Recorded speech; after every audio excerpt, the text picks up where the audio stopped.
Hello my friends and welcome back. For our first news today we go to Russia where an oppositionist, the biggest oppositionist after Navalny, Vladimir Kara-Murza, yeah that's his name, Kara-Murza, cool name, was released from prison amongst other United States citizens and German citizens. Vladimir of course is not a citizen of either, but he was released in a prisoner swap. Russia got back their spies from Germany, the US, Poland and some other countries, and the US and Germany got back their citizens and some Russian political prisoners and opposition leaders, including Vladimir Kara-Murza. Who is Vladimir Kara-Murza? Many people, most people were talking about Navalny, so not many people maybe know him. I'll read you a little paragraph. The journalist and Post contributor has long been outspoken critic and dissident in Russia. I'm talking about Vladimir now.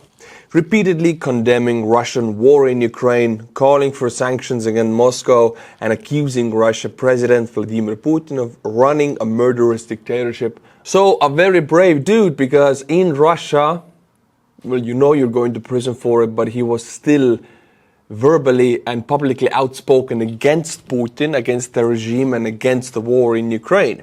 In May, Kara-Murza was awarded the Pulitzer Prize for commentary for passionate columns written under great personal risk from his prison cell, warning of the consequences of dissident in Vladimir Putin's Russia and insisting on a democratic future for his country. So he's a Pulitzer Prize winner. He had been in prison since 2022 on charges of treason. The 42-year-old dissident had been sentenced last year to a 25-year prison term before Russia agreed to release him and others in exchange for the return of 8 individuals held in the US, Germany, Norway, Slovenia and Poland.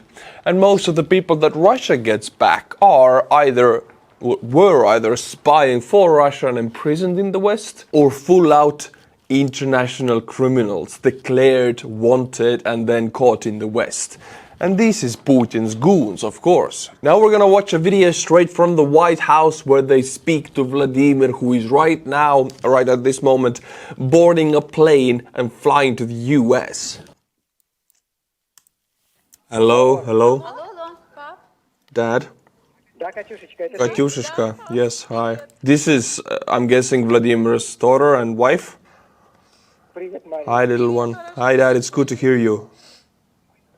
Where are you? We're in the Oval Office. We're in the Oval Office. Who gets to say this? Dude has been imprisoned like for 25 years, and now suddenly he's freed by Americans, of course, and his daughter calls him and says, "Hey, father, we're in the Oval Office." What a day. No one is strong enough for this. I was sure I'm going to die in prison. I don't believe what's happening. I still think I'm sleeping in my prison cell in Omsk instead of hearing your voice. But I just want you to know that you've done a wonderful thing by saving so many people. I think there were 16 of us on a plane. Again, 16 people were freed from Russia. American citizens, Germany, Norway, Slovenia, as I read you, the countries, all of them being released. And Russia gets back, if I'm not mistaken, 8 goons for them. I still can't believe it's happening. So I just want you to say that I don't think there are many things more important than saving human lives. We're going to see you at Andrews. Don't pretend you don't know us, okay? Okay. Welcome, welcome, welcome. Thank you, Mr. President. I can hardly wait to see you. Yeah, thanks for bringing us home. I tell you what. There's no greater job I have than... If there is any kind of Russian opposition, you could argue if there is or if there's not, Vladimir Kara-Murza is it. He might be the face and leader of it. And I do hope he will never go back to Russia if there is Putin's government or similar government, because he will be poisoned or imprisoned again. Talking about poisoning, he has been poisoned 2 separate times by Putin's goons. Much like Navalny, but Vladimir survived, but his health is really bad. He had been in coma also 2 times in prison. So right now, the reports stated that he was directly transported to the hospital from Russian prison.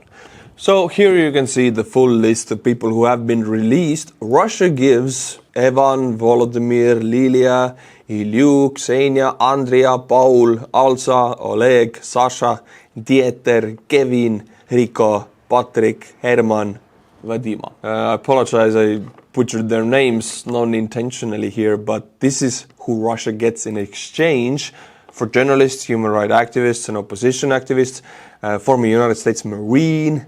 Western countries give Russia Vadima, Artema, Anna, Mikhaila, Pavla, Romana, Vladislava and Vadima. Again, 2 Vadimas. From the United States, from Poland, Norway, Slovenia and Germany. These are either spies for Russia who had been spying, or all-out criminals who had been caught by the international police in the West. And now, my friends, we're going to watch a video when these Putin's goons return to Russia. And there's a video. Putin went to greet them. And there are a few points to be made, because if somebody returns to the West, they return to the land of freedom and democracy in every sense of the way compared to Russia. When people return from the Western prison to Russia, then they go, how do you say, from the frying pan into the fire? Is this how you say it in English? The thing is, in the Soviet Union, usually when soldiers were traded back, they were put to prison, or they were shot or tortured in any other way to find out what they said to the West or if they gave any information. So these guys, I mean, look at their faces. They're returning. And here is Putin. Yeah. You're shaking his hand, and tomorrow he will poison you. That's how it is. You never know. This is not... I would say they are safer in a Western country, in a Western prison, than free in Russia. Because it's Russia. I mean, you get poisoned. If you're in any way in the radar of Putin, if you have been a prisoner in the West, perhaps the West hired you as a double agent. It's a possibility. Okay, let's say you were spying for Russia. The West put you in prison for spying for Russia. Then they make you a deal, a very good deal. They pay you good money. They say they will take your family to the West if you spy for them now for 3 years or something like that. You know, the CIA stuff or whatever, the movies. Who is to say that these guys are now not working for the West? Putin doesn't know it, and Putin, like any other dictator in the world, is very alone and paranoid. And these guys returning from the West, in his eyes, they're now working for the West. So these guys can expect, even if they are Putin's loyalists, they can expect to be poisoned or to be imprisoned or killed in any other way slowly, because this is how Putin works. Not immediately, not tomorrow, but in half a year, in 1 year. Oh, fell out of the window. What? What a coincidence. He just came back to Russia. Now, my friends, in my yesterday's video, I used words carelessly. I said socialism equals poverty. And I said communism equals poverty. And there is one mistake here. Communism equals poverty. I stand by it. Socialism, you guys gave it to me in the comments. Yes, socialism in itself isn't a bad system, but it gets confused a lot with communism. Don't mix up socialism with communism. Socialism is represented in Australia as a socialist democracy where government exists for the people. Communism exists to protect the state. Your guys' point was that Australia is socialist, Canada is socialist, Sweden is socialist. I made a mistake, and I'm sorry, I want to clear that up. Estonia is also socialist in that sense. In Estonia, we have the longest maternity leave from the job ever in the world, in the entire world. If you have a baby in your household, your wife has a baby, how long can she go away from work while still getting paid? In Estonia, that is 18 months. I'll say that again, compare it to your country. In Estonia, if you get a baby, and you leave work, you're not working, you're a full-time mother or a father, a man can do that, only one per household. 18 months, the country will pay you maternity leave or fraternity leave. Even a man can go for 18 months, then the woman has to work. It is number one in the world. It is a very socialist thing. In the capital, we have free public transportation in Tallinn. If you are a citizen of the capital, registered into the capital, you have a green card, free public transportation. You can just go on a bus, go on a trolley or a tram and ride everywhere. And it works, which is a very socialist thing. But we in Estonia, we hate communism. So there is the difference. Socialism, democracy, capitalism. This is what we have in Estonia. We have capitalism, we have democracy, we have rights to speak and free press. And also we have these socialist things that are good, like maternity leave and free transportation and free healthcare, and we have free university education. But we hate communism. So I made a mistake in the previous video and you guys cleared it up. And just to let you know that yes, we do have democratic socialism in Estonia in that sense also, much like Sweden. Now, other comments that I got from yesterday's video were that some of the comments, not all of them, but I want to talk about this. Some comments were saying that we have to stop World War III. It's about to happen. We have to stop it. So we cannot give Ukraine more weapons. We have to stop it right now. It's the, last time to stop it. For those commentators, I have to say that unfortunately, your ignorance is a bless for Putin, because we who have studied Russian imperialism and their foreign aggression for the last 100 years, they follow the same playbook. There's nothing changed in it. Doesn't matter if it's Tsarist Russia, Soviet Russia, or Russian Federation. These three empires are the one big empire still with the same foreign aggression playbook. 100 years of pure historical statistics of Russian foreign aggression tells us how we can fix this problem. And the only way to fix it is to arm Ukraine, is to fight back. Every time you fight back, Russian empire has become weaker. Every time you give concessions to it, they take more and they demand more. That's just pure, plain statistic of 10 times they have attacked a country, how these countries have reacted, and usually they have tried to talk with Russia, and then Russia has taken everything. So, we know in Eastern Europe, in countries bordering Russia, that the only way is to set your boundaries and to fight back, not to turn the other cheek. And just to illustrate this point, let's go back 40 years, or 30 years, sorry. 1996 or 7, I would say this is. You would watch this video, and if it weren't for the camera quality, you might think this is Ukraine right now. But this is Chechnya in the 90s, and this is Georgia in 2008, and this is Syria. And this is Donbass in 2014. It is every area that has fallen under the Russian foreign aggression. It's the same playbook, and even military-wise, it's the same deal. They bombard it to zero, then they march over it, then they occupy it, and they demand more. A terrorist, Putin is destroying the Chechen nation. I am ordinary man. I have never done anything to anybody. I carried the stove down to the cellar because it is too dangerous to live up here. They forced us to the cellars. They dispersed the whole nation.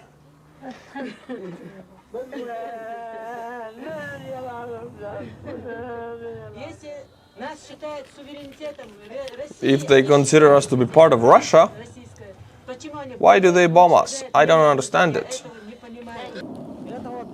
This happened only recently. They destroyed everything. They bombed right here. And you can see this is a pure Russian playbook, since they're not really good with precise weapon. The tactic that they use, the tactic that has worked for them, is just to destroy everything with dumb artillery, because they can produce them by tens of thousands, and Ukraine is now destroying them by the thousands. But this is what has worked for them, since sending troops into a city is what cost them the victory. They lost the first Chechen wars. They sent troops into the city, and the troops were ambushed and ambushed and ambushed and killed. Then, in the second Chechen war, they decided to just level everything to the ground. Doesn't matter, civilian, military, house or hospital, level it to the ground, and then send troops. And this is how they won the second Chechen war. These were houses of ordinary people, not men at arms. We know this, but people in the Western Europe, and sometimes in the United States, forget this. They even not forget, they have never known Russian history. If somebody says that we have to stop World War III by not arming Russian enemies, by not arming Ukraine, then they just have not studied Russian history. It's simple as that. Unfortunately, this ignorance is the biggest blessing for Putin, and he's playing on it. He's making the information campaigns to influence these people to protest against arming Ukraine, for example. But we have to educate them. You and me both, we have to. My survival depends on it. Maybe not yours, but mine does. My friends, this is Eric Prince, a former United States Navy SEAL officer, and it's connected to the F-16. Since F-16s, the first batch has now been sent to Ukraine, has been delivered, and Ukrainian people are already filming them flying across Ukraine, which is pretty beautiful. But here is Eric Prince telling us something that I want to tell you for a long time, and that is, I'm not going to comment, let's just watch. Retiring 200 combat aircraft, okay? Being taken from an active fighting flying squadron, flown to the desert in Arizona, and parked for eternity, written off to zero value to the taxpayers, okay? Including about 50 F-15s, 50 F-16s, and 42 A-10s. For your listeners, F-15 air superiority aircraft, F-16 air superiority and ground attack, and A-10, the best tank-killing aircraft ever made, literally made back in the 70s to kill Russian tanks. All being flown to the desert, wasted. I said, fly any combination of those to Ukraine. Some of these old aircraft to Ukraine, put Ukrainian roundels on them. You can use Ukrainian pilots. You can use contractor pilots. Any combination. Just like, right, remember, the Flying Tigers was used for about 1 year before the United States was involved in World War II, but we wanted to help stop the Japanese from bombing Chinese cities. They allowed U.S. aircraft flown by contractor pilots. It did exactly that, working for a foreign entity. In this case, those old U.S. aircraft that were already written off, transfer them to Ukraine. A budget, I think $250 million would have been enough to make those aircraft flyable, fund the pilots, the fuel, and the weapons, and you would have retiring. It's a great idea, because in Arizona, you know, the plane graveyard, the United States has an insane amount of planes and tanks and infantry fighting vehicles, and A-10 Warthogs, which is just a beautiful flying machine. They have them just lying around there, because it doesn't really rain, and you can just keep them there, and they don't go bad for a really long time. They're there, they exist there. Why not send them? It's a great idea, I think. And looking at the United States aid budgets to Ukraine, it's like 250 million every 2 weeks now, new aid packets. Then one of them could be these like 40 A-10s. 40 A-10s in Ukraine, I would say they would kill every last Russian tanks that come over any kind of front line. One A-10 could take care of an entire frontal area. 40 of them that can take care of an entire front of Ukraine. So it's a great idea. But I want to know, look, you are American, you are a taxpayer. You pay the taxes that he's talking about to send the money, send the planes. What do you think about it? And I remind you, these planes now, the cost to make F-16, F-15 and A-10 is in millions, if not billions, if you mass produce them. They have been mass produced. Now, to put them in the Arizona parking lot is to get nothing out of them. Nothing. They have been made to fight the Soviet Union and now the Russian Federation. And to put them on the parking lot is just to take this billions of investment and just park it. Whether sending it into Ukraine would be investment in the democratic countries and democratic system and rules-based order of the world. One is to just park it, another one is investment. This is how I see it. It's business-wise. Military doesn't really generate much to you, but if you send it, you invest in your own capitalist democratic system. That's how I see it. Change my mind, please. So now, since this video is a lot of talk and a lot of serious stuff, I want to give you something to laugh about also. This is Stephen Fry and Zelensky. And Stephen Fry tells Zelensky a joke. If Putin and Medvedev were on the top of St. Basil's and they fell off, which one would hit the ground first? Do you know? No. Who gives a That is wonderful. I love it. Yes, that's great. Again, my friends, I'll jump around. Now we go to Venezuela. And why?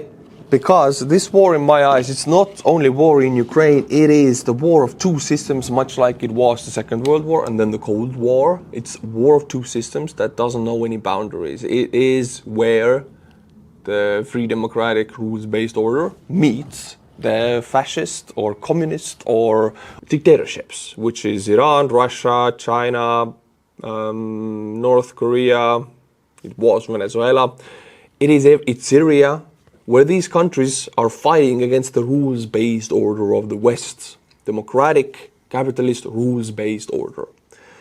And in Venezuela, people are right now rioting against the dictator Maduro. So in my eyes, Maduro being Putin's friend and a dictatorship, they stick together usually.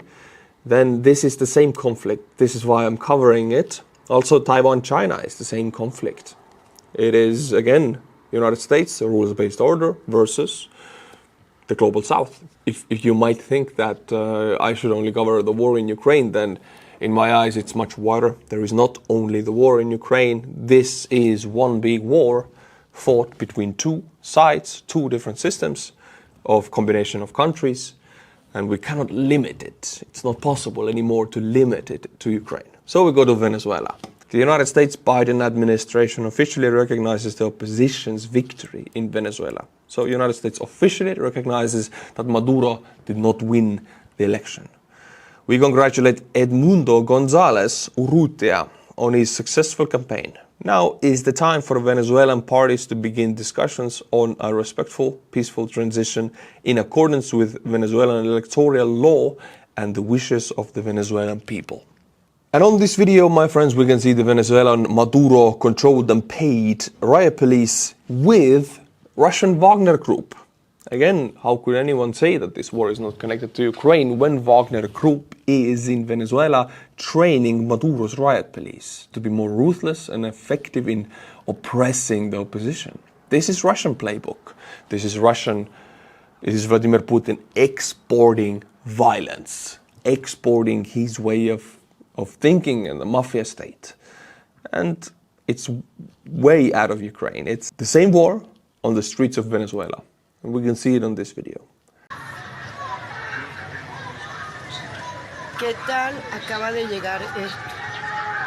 Miren esto.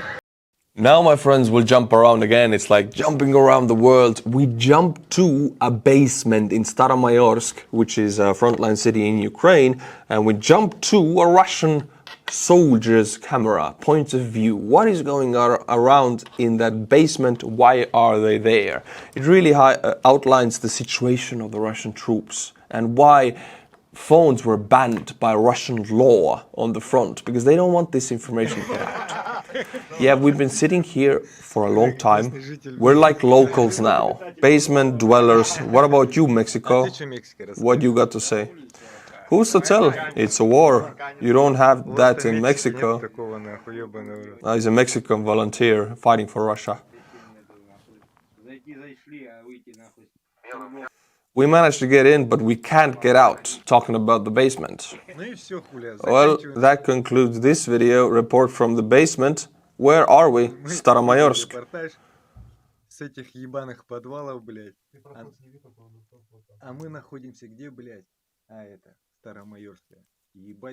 Hellhole. We took one street and everybody is wounded. I feel sorry for the guys. You didn't show the most important thing, what we eat. Now, what do they eat in the basement on the front line in the Russian army? We eat oats, grain. This is raw oats, raw grain. You can eat it with water, and it is actually like really good for you, because it's one of the best things to eat if you have no food. If you have this, you're blessed. But it's hunger food. You don't really eat that if you have other stuff. It's delicacy, grain, wheat. Of course, it's humor here. So they are pretty much starving. If that runs out, they are starving. This is the last thing you eat before you starve. It's raw grain. It's not even like made into oats yet.